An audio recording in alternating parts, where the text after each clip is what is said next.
YouTube has decided to not share my videos with everyone who subscribes. Please follow me on social media to stay up to date. The Star Wars show for the Disney direct-to-consumer streaming service, right? The one that Jon Favreau is working on. We get a little bit more update about what's going on with it. And to me, that's super fascinating because I really want to see what happens with this. I want to see what Jon Favreau is going to bring to the show, considering that he's an executive producer on the Orville, as well as directed the pilot episode. He also worked on what was it? That Revolution show, which was an interesting concept. I think it was part of the Amberverse. It had a couple seasons on NBC, ultimately failed to get a finale, was eventually canceled. But it was an interesting concept. So I'm kind of curious to see what's going to happen about this one here. So it says, while at the world premiere for Lucasfilm Solo: A Star Wars Story, Jon Favreau gave some of the first story details for his upcoming Star Wars television series. Favreau, who will write and executive produce the new series for Disney's upcoming streaming service, revealed that the series will tell stories with new characters that will take place 7 years after the event of 1983 Star Wars Episode 6, The Return of the Jedi. And that's interesting. That's interesting that it will take place 7 years later. Now, I don't know if there's a significance to 7 years later. I don't know if there's anything like that.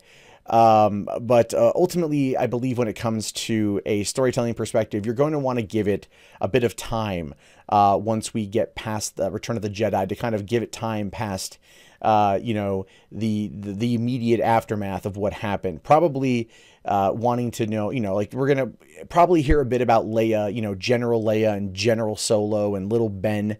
Right, we're going to hear probably about Luke and the Jedi Temple and how he's trying to like rebuild that. We're going to probably hear a couple of these things.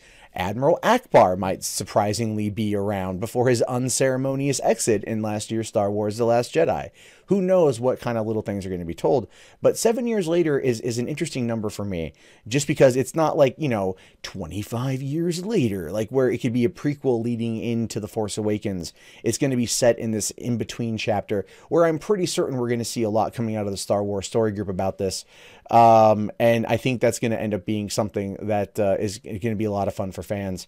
Now, it does say here that even though Star Wars has Clone Wars and Rebels under its belt, as well as the upcoming Star Wars Resistance, Favreau will be the franchise's first live-action series made in television format.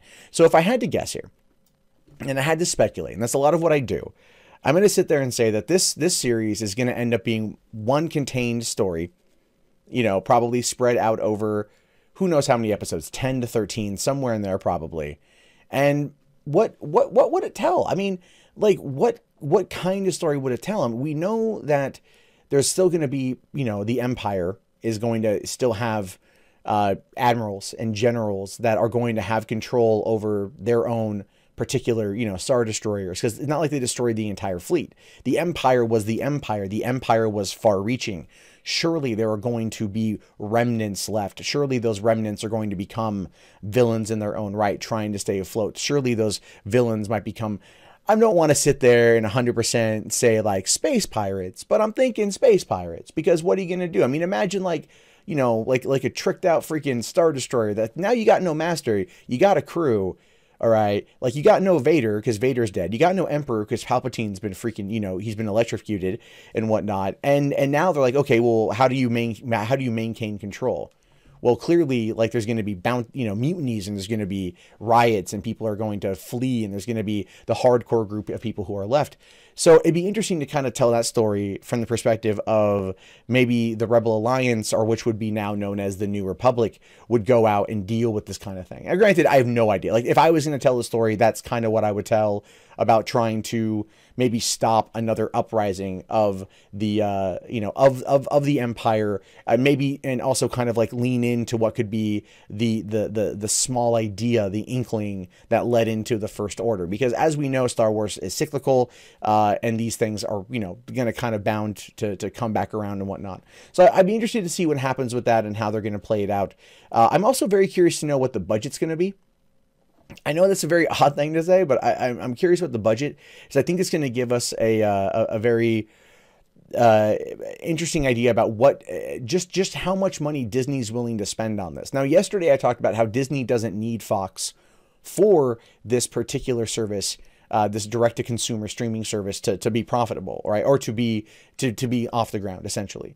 But what we do know is that they're going to need around 30 million people in order to make it sustainable, right? To make it profitable. And now, will Disney get 30 million people to watch this series? Oh yeah, dude, 100%. 100% that's going to happen. In no way, shape, or form are they not going to do it, because you're not like, people are going to sit there and go, oh, Disney content, cool. Oh, this cool. Oh, that cool. Like, I'm going to come in Pixar, Star Wars, Marvel, content, and never mind the fact that we're probably going to see a bunch of whole new Marvel shows coming out. Sometime, those are going to be announced probably over the summer, I would assume. But that's pretty much where we are with this one. I'm curious where Favreau is going to take us, and I'm very anxious to know more. So obviously, keep watching the space for updates about what to expect from that.